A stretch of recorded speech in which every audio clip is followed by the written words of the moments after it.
ആ ബില്ല് പാസ്സാകേണ്ടത് ഭാരതത്തിലെ 70 കോടിയിലധികം വരുന്ന വനിതകളുടെ അവകാശമാണ്. വാസ്തവത്തിൽ മേയർ കസേരയിൽ നമ്മുടെ DGP ഇരിക്കേണ്ടതായിരുന്നു. വനിതാ സംവരണം നിങ്ങൾ അത്രത്തോളം ബഹുമാനിക്കുന്നുവെങ്കിൽ അതവിടെ ഉണ്ടായില്ല. പാർലമെന്റിലും ഇത്തരത്തിൽ BJPക്ക് അനുകൂലമായിട്ടുള്ള സാഹചര്യം ഉണ്ടാകുമെന്ന് പേടിച്ചിട്ടാണ് ഇത്തരത്തിൽ ഈ ബില്ലിനെ എതിർക്കുന്നത് എന്നാണ് എനിക്ക് മനസ്സിലാവുന്നത്. നമ്മൾ പാർലമെന്റിൽ പാസ്സാക്കേണ്ട കാര്യം തിരുവനന്തപുരം നഗരസഭയിൽ പാസ്സാക്കിയിട്ട് എന്താണ് കാര്യം? കർക്കിടം മേയറിന് മാത്രം മറുപടി പറയുമ്പം അറിയാൻ പറ്റുള്ളൂ. പിന്നെ സഭയിൽ ചെന്ന് അതിനെതിരെ വോട്ട് ചെയ്ത് തോപ്പിച്ചിട്ട് വലിയ അഹങ്കാരത്തിൽ ഇവിടെ വന്നിരുന്ന് സംസാരിക്കുന്നത്. നമസ്കാരം. തിരുവനന്തപുരം നഗരസഭയിൽ വനിതാ സംവരണ ബില്ലുമായി ബന്ധപ്പെട്ടുള്ള പ്രമേയം ഡെപ്യൂട്ടി മേയർ ആശാനാഥ് അവതരിപ്പിച്ചപ്പോൾ വലിയ രീതിയിലുള്ള പ്രതിഷേധവുമായാണ് പ്രതിപക്ഷ കൗൺസിലർമാർ രംഗത്ത് വന്നത്. ഈ ഒരു വിഷയത്തിൽ കോൺഗ്രസിൻ്റെ വാർഡ് കൗൺസിലറായ മേരി പുഷ്പം, അതുകൂടാതെ BJPയുടെ മഞ്ജു GS ഈ ഒരു പ്രമേയത്തെ അനുകൂലിച്ചുകൊണ്ട് സംസാരിക്കുന്നു. അതുകൂടാതെ പാപ്പനംകോട് സജി BJPയുടെ വാർഡ് കൗൺസിലറും ഇവർ സംസാരിക്കുകയാണ്. ആ ദൃശ്യങ്ങൾ കാണാം. ഡെപ്യൂട്ടി മേയർ ഇവിടെ അവതരിപ്പിച്ച ഈ പ്രമേയത്തെ പിന്താങ്ങുന്നു. ഏപ്രിൽ 16 ഇന്ത്യൻ പാർലമെന്റിൽ അവതരിപ്പിച്ച വളരെ സുപ്രധാനമായിട്ടുള്ള ഒരു ബില്ലായിരുന്നു വനിതാ പ്രാതിനിധ്യ ബിൽ. ആ ബില്ല് പാസ്സാകേണ്ടത് ഭാരതത്തിലെ 70 കോടിയിലധികം വരുന്ന വനിതകളുടെ അവകാശമാണ്. ആ വനിതകളുടെ അവകാശത്തെയാണ് ഭാരതത്തിലെ പ്രതിപക്ഷ കക്ഷികളെല്ലാം ചേർന്ന് വോട്ട് ചെയ്ത് അത് പരാജയപ്പെടുത്തിയിരിക്കുന്നത്. അതിൻ്റെ പ്രധാന കാരണം എനിക്ക് തോന്നുന്നു, നേരത്തെ ഇവിടെ സൂചിപ്പിച്ചതുപോലെ 50% വനിതാ സംവരണം കൊണ്ടുവന്നപ്പോൾ തിരുവനന്തപുരം നഗരസഭയിൽ വനിതകളാണ് ഏറ്റവും കൂടുതൽ, BJP വനിതകൾ ഏറ്റവും അധികം ജയിച്ചു വന്നു എന്നുള്ളതുപോലെ പാർലമെന്റിലും ഇത്തരത്തിൽ BJPക്ക് അനുകൂലമായിട്ടുള്ള സാഹചര്യം ഉണ്ടാകുമെന്ന് പേടിച്ചിട്ടാണ് ഇത്തരത്തിൽ ഈ ബില്ലിനെ എതിർക്കുന്നത് എന്നാണ് എനിക്ക് മനസ്സിലാവുന്നത്. മറ്റൊരു കാര്യം, നേരത്തെ ഇവിടെ സൂചിപ്പിച്ചതുപോലെ ഈ ലോകത്ത് എവിടെ എന്ത് കാര്യം നടന്നാലും, അതൊന്ന് ഈജിപ്തിലോ അല്ലെങ്കിൽ പശ്ചിമേഷ്യൻ സംസ്ഥാനം എവിടെ നടന്നിരുന്നാലും സദ്ദാം ഹുസൈനെ തൂക്കിക്കൊന്നപ്പം വരെ ഇവിടെ പ്രമേയം അവതരിപ്പിച്ചവരാണ് ഇവിടെ ഉള്ള ആൾക്കാർ. അപ്പോൾ ഇന്ത്യൻ പാർലമെന്റിൽ ഒരു നിയമം അല്ലെങ്കിൽ ഒരു ബില്ല് പാസ്സാകുമ്പോൾ അതിനു വേണ്ടിയിട്ടുള്ള ഒരു പ്രമേയം പാസ്സാക്കാനുള്ള അവകാശം തിരുവനന്തപുരം നഗരസഭയിലെ കൗൺസിലർമാർക്കുണ്ട്. അതിന് ആരും അതിനകത്ത് എതിർപ്പ് പറഞ്ഞിട്ടൊരു കാര്യമില്ല. ഈ നേരത്തെ ഇവിടെ സൂചിപ്പിച്ചതുപോലെ 1971 55 കോടി ജനം ഇന്ത്യയിൽ ഉള്ളപ്പോഴാണ് ഈ 543 സീറ്റ് ഇവിടെ ഉണ്ടായത്. അപ്പോൾ ഈ നമുക്കറിയാം, ഭരണഘടന എന്ത് പറയുമ്പോഴും ഭരണഘടന പൊക്കിപ്പിടിച്ച് സംസാരിക്കുന്ന ആൾക്കാർ ഇവിടെ ഉണ്ട്. എന്ത് കാര്യം ചെയ്താലും ഭരണഘടന ഉയർത്തിപ്പിടിക്കും. പക്ഷേ ഭരണഘടനയുടെ അന്തസ്സത്ത എത്രത്തോളം ഉൾക്കൊണ്ടു എന്നുള്ളത് നമ്മൾ മനസ്സിലാക്കണം. ഭരണഘടനയിൽ വ്യക്തമായിട്ട് പറഞ്ഞിട്ടുണ്ട്, ജനപ്രാതിനിധ്യ നിയമപ്രകാരം ജനസംഖ്യ അടിസ്ഥാനത്തിൽ ആ കാലാകാലങ്ങളിൽ സീറ്റ് വർദ്ധിപ്പിക്കണമെന്നുള്ളത്. അപ്പോൾ അതിൻ്റെ അടിസ്ഥാനത്തിലാണ് സീറ്റ് വർദ്ധിപ്പിക്കുന്നതിന് വേണ്ടി നരേന്ദ്രമോദി സർക്കാർ തീരുമാനിച്ചത്. അപ്പോൾ അതുകൊണ്ട് ഈ ഭാരതത്തിലെ സ്ത്രീകൾക്ക് മുന്നോട്ട് വരുന്നതിന് വേണ്ടിയിട്ടുള്ള സാഹചര്യമാണ് ഇവിടെ നഷ്ടപ്പെടുത്തിയിരിക്കുന്നത്. അതുപോലെ ഇവിടെ സൂചിപ്പിച്ച പോലെ ഞാൻ സ്ത്രീ സ്വാതന്ത്ര്യം അർഹതി എന്ന് പറഞ്ഞു, അത് വളരെ തെറ്റായിട്ടുള്ളൊരു വ്യാഖ്യാനമാണ്. കാരണം അത് മേയർ നേരത്തെ പറഞ്ഞു, നമ്മൾ മറുപടി പറയേണ്ട കാര്യമില്ല എന്ന്. പക്ഷേ ഈ ഒരു വാക്ക് ഈ സഭയിൽ തന്നെ പല പ്രാവശ്യം തെറ്റായിട്ട് വ്യാഖ്യാനിച്ചിട്ടുണ്ട്. സ്ത്രീ സ്വാതന്ത്ര്യം അർഹിക്കുന്നില്ല എന്നാണ് ആ പറഞ്ഞത്. യഥാർത്ഥത്തിൽ അതല്ല, അതിൻ്റെ ബാക്കി കൂടി നിങ്ങൾ പറയണം. പിതൃരക്ഷതി ബാല്യേ ഭർത്തൃരക്ഷതി യൗവനെ പുത്രോരക്ഷതി വാർദ്ധക്യേ ന സ്ത്രീ സ്വാതന്ത്ര്യം അർഹതി എന്ന് പറഞ്ഞാൽ സ്ത്രീകൾ ഒരു കാലത്തും സംരക്ഷിക്കപ്പെടാതിരിക്കരുത്. അല്ലാതെ സ്ത്രീകൾക്ക് സ്വാതന്ത്ര്യം അനുവദിക്കരുതെന്നല്ല, സ്ത്രീകൾ ഒരിക്കലും സംരക്ഷിക്കപ്പെടാതിരിക്കരുത്. അവരുടെ ബാല്യകാലത്തിൽ പിതാവും യൗവനത്തിൽ ഭർത്താവും വാർദ്ധക്യ സമയത്ത് പുത്രനും സ്ത്രീയെ സംരക്ഷിക്കണമെന്നുള്ളതാണ് അതിൻ്റെ അർത്ഥം. അതുകൊണ്ട് ഇങ്ങനെ തെറ്റായിട്ടുള്ള വ്യാഖ്യാനങ്ങൾ നടത്തി ഇത്തരത്തിൽ അല്ല, സ്ത്രീകൾക്ക് മുന്നോട്ട് വരാനുള്ള ഈ ഭാരതത്തിൽ ഉള്ളതുപോലെ ലോകത്തൊരിടത്തും സ്ത്രീകൾക്ക് മുന്നോട്ട് വരാനുള്ള അവസരമില്ല. നമ്മളൊരു കാര്യം മനസ്സിലാക്കണം, ഭാരതത്തിൽ ആരാധിക്കപ്പെടുന്ന അർദ്ധനാരീശ്വര സങ്കല്പം പുരുഷന്റെ പകുതി സ്ത്രീക്ക് നൽകിയതാണ്. അപ്പോൾ ഈ ഭാരതത്തിൽ മാത്രമാണ് സ്ത്രീ പൂജിക്കപ്പെടുന്നത്, ലോകത്തൊരിടത്തും പൂജിക്കപ്പെടുന്നില്ല. നിങ്ങളത് മനസ്സിലാക്കണം. അതുപോലെ തന്നെ ലളിതാ സഹസ്രനാമം ആദ്യം ലളിതാംബികയെ ആദ്യം വന്ദിക്കുന്നു. ഇതെല്ലാം സ്ത്രീകൾക്കാണ് ഇവിടെ പ്രാധാന്യം കൊടുക്കുന്നത്. അതുപോലെ തന്നെ നമ്മൾ നോക്കൂ, നമ്മുടെ രാജ്യത്തെ എടുക്കുമ്പോൾ ഭാരത മാതാവെന്ന് പറയുന്നു, ഭൂമിയെ പറയുമ്പോൾ ഭൂമി മാതാവെന്ന് പറയുന്നു, ഗോവിനെ പറയുമ്പോൾ ഗോ മാതാവെന്ന് പറയുന്നു. എല്ലായിടത്തും സ്ത്രീകൾക്ക് പ്രാധാന്യം കൊടുക്കുന്ന ഒരു സംസ്കാരമാണ് ഭാരതത്തിൽ. ആ ഒരു സാഹചര്യത്തിൽ സ്ത്രീകൾക്ക് തുല്യ പ്രാധാന്യം ലഭിക്കണം.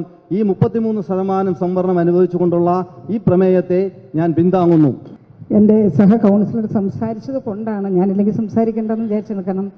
അത്യാവശ്യമുള്ള വിഷയം ഉള്ളത് കൊണ്ട് ഇത് വേണ്ട, സീനിയേഴ്സ് സംസാരിച്ചു. പക്ഷേ സംസാരിച്ചു പോയപ്പോഴത്തേക്ക് ഒന്ന് ഓർമ്മ വന്നത്, വാസ്തവത്തിൽ മേയർ കസേരയിൽ നമ്മുടെ DGP ഇരിക്കേണ്ടതായിരുന്നു. വനിതാ സംവരണം നിങ്ങൾ അത്രത്തോളം ബഹുമാനിക്കുന്നുവെങ്കിൽ അതവിടെ ഉണ്ടായില്ല. ഒന്ന് പിന്നെ സ്ത്രീ സ്വാതന്ത്ര്യം അർഹതി എന്നുള്ള കാലത്തിൽ നിന്നാണ് ഇന്നിവിടെ നമ്മളിവിടെ ഇത്രയും പേര്, എനിക്ക് മുൻപേ പറഞ്ഞ നമ്മുടെ ദീപക്കും നമ്മുടെ ഹരിശേഖരനും ഒക്കെ പറഞ്ഞത് തന്നെ 50% എന്ന് പറഞ്ഞ സ്ഥലത്ത് നിന്നാണ് ജനറൽ സീറ്റിൽ പോലും ഇന്ന് സ്ത്രീകളെ, ഞാനിവിടെ നിൽക്കുന്നതും ജനറൽ സീറ്റിൽ മത്സരിച്ചാണ്. അപ്പോൾ എല്ലാ പാർട്ടിയും തന്നെ അതാത് ജയിക്കുന്ന കാൻഡിഡേറ്റിനെ നിർത്തി ജയിപ്പിച്ച് കൊണ്ടുവരാൻ ശ്രമിക്കുന്നുണ്ട്. അപ്പോൾ അത് സ്ത്രീകളോടുള്ള വിരോധം ഒന്നും കൊണ്ടല്ല. എല്ലാവർക്കും 50% സ്ത്രീകൾക്കുള്ളപ്പോൾ തന്നെ വീണ്ടും ജനറൽ സീറ്റിൽ മത്സരിപ്പിക്കുമ്പോൾ തീർച്ചയായിട്ടും അതിൻ്റേതായ രീതിയിൽ തന്നെ വ്യത്യാസം നാട്ടിൽ വന്നു കഴിഞ്ഞു. അപ്പോൾ ഇപ്പോഴും നമ്മൾ സ്ത്രീ സ്വാതന്ത്ര്യം അർഹതയിൽ എത്തി നിൽക്കുന്നില്ല, ഒരുപാട് മാറ്റം വന്നിട്ടുണ്ട്. പിന്നെ ഡൽഹിയിൽ പെയ്യുന്ന മഴയ്ക്ക് ഇവിടെ കുട പിടിച്ചിട്ട് കാര്യമുണ്ടോ എന്ന്, അതാണ് നേരത്തെ പറഞ്ഞ് ഇവിടുന്ന് എൻ്റെ കൂടെ ഉള്ളവർ പറഞ്ഞത്. അവിടെ നമ്മൾ പാർലമെൻറ്റിൽ പാസ്സാക്കേണ്ട കാര്യം തിരുവനന്തപുരം നഗരസഭയിൽ പാസ്സാക്കിയിട്ട് എന്താണ് കാര്യം? കർപ്പിടം ഇനി മേയറിന് മാത്രമേ മറുപടി പറയുമ്പം അറിയാൻ പറ്റുള്ളൂ. പിന്നെ തീർച്ചയായിട്ടും നമുക്ക് നോക്കാമല്ലോ, അതാണ് അതല്ലെങ്കിൽ ഇത് അവിടെ അങ്ങനെയല്ല. അവിടെ ചെയ്യേണ്ട കാര്യം ഇവിടെ പറഞ്ഞിട്ട് നമുക്ക് വല്ല കാര്യമുണ്ടോ? അവിടെയാണ് ചെയ്യേണ്ടത്. അവിടെ ചെയ്യേണ്ട കാര്യം നമ്മളിവിടെ പറഞ്ഞിട്ട് എന്താണ് അതിന്റെ ആവശ്യമുണ്ടോ? ആവശ്യമില്ല. അപ്പൊ നിങ്ങൾ മറുപടി അല്ല. പിന്നെ ജഗതി കൗൺസിലർ അവിടെ വനിതകളുടെ കാര്യമല്ല, അവർ പറയട്ടെ. 33% സംവരണം ആരാണ് കൊണ്ടുവന്നതെന്ന് നമ്മുടെ ശബരി പറഞ്ഞുപോയി. അതുപോലെ തന്നെ തീർച്ചയായിട്ടും നമ്മൾ ഈ വനിതാ സംവരണത്തെ അല്ല എതിർക്കുന്നത്. നമ്മൾ എതിർക്കുന്നത് നിങ്ങൾ കൂട്ടിച്ചേർത്ത് എല്ലാം കൂടെ ഒരു കുളത്തിൽ ഇങ്ങനെ എല്ലാം കൂടെ ഇട്ടും വലയിട്ടും മീൻ പിടിക്കാൻ പോകുന്ന കണക്കുള്ള പ്രവൃത്തിയാണ് നമ്മൾ എതിർക്കുന്നത്. ഈ ബില്ലിൽ വനിതാ സംവരണം മാത്രമേ ഉള്ളൂ. അത് തന്നെ, അത് അനുകൂലിക്കുന്നില്ല. കാരണം നമ്മുടെ ലീഡർ നേരത്തെ തന്നെ പറഞ്ഞു കഴിഞ്ഞു അനുകൂലിക്കുന്നില്ല എന്ന്. അപ്പോ ഈ എത്രയാണോ ഇന്ന് നിലവിലുള്ള സീറ്റ് അത്രയും സീറ്റ് വെച്ച് തന്നെയുള്ള ഒരു വനിതാ സംവരണം, വനിതാ ബില്ലാണ് നമ്മൾ അംഗീകരിക്കുന്നത്. അല്ലാതെ BJPയുടെ വനിതാ ബില്ലല്ല അംഗീകരിക്കുന്നത്. ഡെപ്യൂട്ടി മേയർ അവതരിപ്പിച്ച വനിതാ സംവരണ ബില്ല് പ്രമേയത്തിനെ പൂർണ്ണമായി യോജിക്കുകയാണ്. ഇവിടെ കഴിഞ്ഞ ഭരണസമിതി എന്നും എല്ലാം മറന്നിട്ട് ഇന്ന് വന്നിരുന്ന വ്യക്തികളെ പോലെയാണ് ദീപകൊക്കെ സംസാരിക്കുന്നത്. കഴിഞ്ഞ ഭരണസമിതിയിൽ അവിടെ പാർലമെന്റിൽ എടുത്ത തീരുമാനങ്ങൾക്ക് ഇവിടെ പ്രമേയം പാസ്സാക്കി ഇവിടെ ചുരുട്ടി എറിഞ്ഞിട്ട് പോയവരാണ്. അപ്പോൾ അതൊന്നും അത് ഈ സമയത്തേനും അങ്ങ് മാറിപ്പോവും അല്ലേ?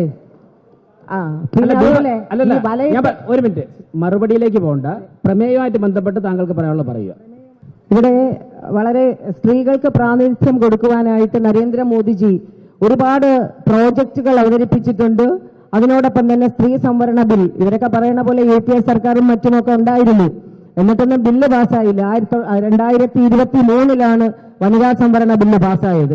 എല്ലാവർക്കും വനിതകളെ ഉയർത്തിക്കൊണ്ടുവരണമെന്ന് ആഗ്രഹമുണ്ട് എന്ന് പറയപ്പെടുകയും പല കക്ഷികളിലും കക്ഷി രാഷ്ട്രീയമായിട്ട് നോക്കിക്കഴിഞ്ഞാൽ വനിതകളെ അടിച്ച് പുറം താഴ്ത്തപ്പെടുന്ന ഒരു അവസ്ഥയിലും കൂടിയാണ്.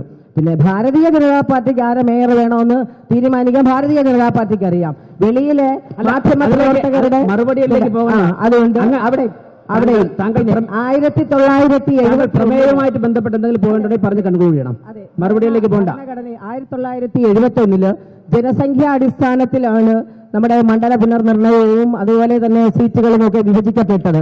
അതിനുശേഷം 71 ശേഷം 1976 2001 ഭേദഗതി ചെയ്തതിന്റെ അടിസ്ഥാനത്തിൽ അന്നുണ്ടായിരുന്ന അതേ അവസ്ഥ തന്നെയാണ് നിലവിൽ 2026 വരെ പ്രാബല്യത്തിൽ കൊണ്ടുവരാനാണ് അങ്ങനെ ഒരു ബില്ല് പാസ്സാക്കി അങ്ങനെ വെച്ചിരുന്നത്. അപ്പൊ 2023 വനിതാ സംവരണ ബില്ല് വന്നെങ്കിലും 2026 ശേഷമേ പാസ്സാവുകയുള്ളൂ. അതുകൊണ്ട് തന്നെയാണ് അത് നിയമമാക്കി പ്രഖ്യാപിച്ചതിന് കുറെ തുള്ളലൊക്കെ ഉണ്ടായിരുന്നു. അപ്പോൾ രാജ്യസഭയിൽ ലോക്സഭയും പാസ്സാക്കി പ്രസിഡന്റ് ഒപ്പുവെച്ച നിയമമായല്ലോ. അല്ലെ, അതാണ് 2026 നിയമം എന്ന് പറഞ്ഞു. അതിന്റെ ഭേദഗതിക്ക് വേണ്ടിയിട്ട് അന്ന് 55 കോടി ജനങ്ങൾ ഉണ്ടായിരുന്ന സമയത്തുള്ള ആ അവസ്ഥയാണ്, സീറ്റുകളാണ് ഇപ്പോഴും തുടർന്നുകൊണ്ടിരിക്കുന്നത്. അപ്പൊ 2029 അടുത്ത ലോക്സഭാ തെരഞ്ഞെടുപ്പിൽ ഈ ബില്ലിന്റെ പ്രാമുഖ്യം സ്ത്രീകളിൽ എത്തിക്കുവാനുള്ള ഏറ്റവും അടിയന്തര നടപടികളിലുമായിട്ടാണ് നമ്മുടെ പ്രധാനമന്ത്രി നരേന്ദ്രമോദിജി പോയത്. ആ ബില്ലിനെയാണ് കണ്ണുപൊട്ടനും ചെവി കെട്ടുകൂടാത്തവനുമായിട്ടുള്ള വ്യക്തികൾ ഇതിനെയൊന്നും പഠിക്കാതെ പാർലമെന്റിൽ ചെന്നിരുന്ന് അതിനെ ഇല്ലാതാക്കിയിട്ട് വന്നിരിക്കുന്നത്. ആ സഭയിൽ ചെന്ന് അതിനെതിരെ വോട്ട് ചെയ്ത് തോപ്പിച്ചിട്ട് വലിയ അഹങ്കാരത്തിൽ ഇവിടെ വന്നിരുന്ന് സംസാരിക്കുന്നത്. ശരിക്കും പറഞ്ഞാല് സൗത്ത് ഇന്ത്യൻ സ്റ്റേറ്റുകളിൽ സീറ്റ് നഷ്ടപ്പെടും. അപ്പോൾ അവരുടെ ഉദ്ദേശം നോർത്ത് ഇന്ത്യയിൽ BJPയെ തോപ്പിക്കാൻ ഇനി ആരും ഇല്ല എന്നുള്ളതാണ്. അതുകൊണ്ട് നോർത്ത് ഇന്ത്യയെ തോപ്പിക്കാൻ പറ്റില്ല, അതുകൊണ്ട് സൗത്ത് ഇന്ത്യയുടെ സീറ്റ് എങ്ങനെ വർദ്ധിപ്പിക്കാമെന്ന്. സാറേ, കുടുംബാസൂത്രണമൊക്കെ നടപ്പിലാക്കി പോപ്പുലേഷനൊക്കെ കൺട്രോൾ ചെയ്ത് വെച്ചിരിക്കുന്ന സമയത്ത് ഇനി ഒരു ജനസംഖ്യ സെൻസസ് എടുത്തു കഴിഞ്ഞിട്ടാണ് പോകുന്നതെങ്കിൽ നമ്മുടെ MP-യുടെ സ്ഥാനം നമുക്ക് 20-ൽ നിന്ന് താഴോട്ട് പോവുകയുള്ളൂ. അപ്പോൾ അതുപോലെ തന്നെ അസംബ്ലി സീറ്റിലും 140 എന്ന് പറയുന്നത് താഴോട്ട് പോവുകയുള്ളൂ. അപ്പൊ ജനപ്രാതിനിധ്യം ഏറ്റവും കുറവ് നമ്മുടെ സൗത്ത് ഇന്ത്യൻ സ്റ്റേറ്റുകളിൽ നിന്ന് തെളിയിച്ചിട്ട് വന്ന മഹാന്മാരായ MP-മാരാണ് ഇന്നിവിടെ ഉള്ളത് എന്നുള്ളതാണ്.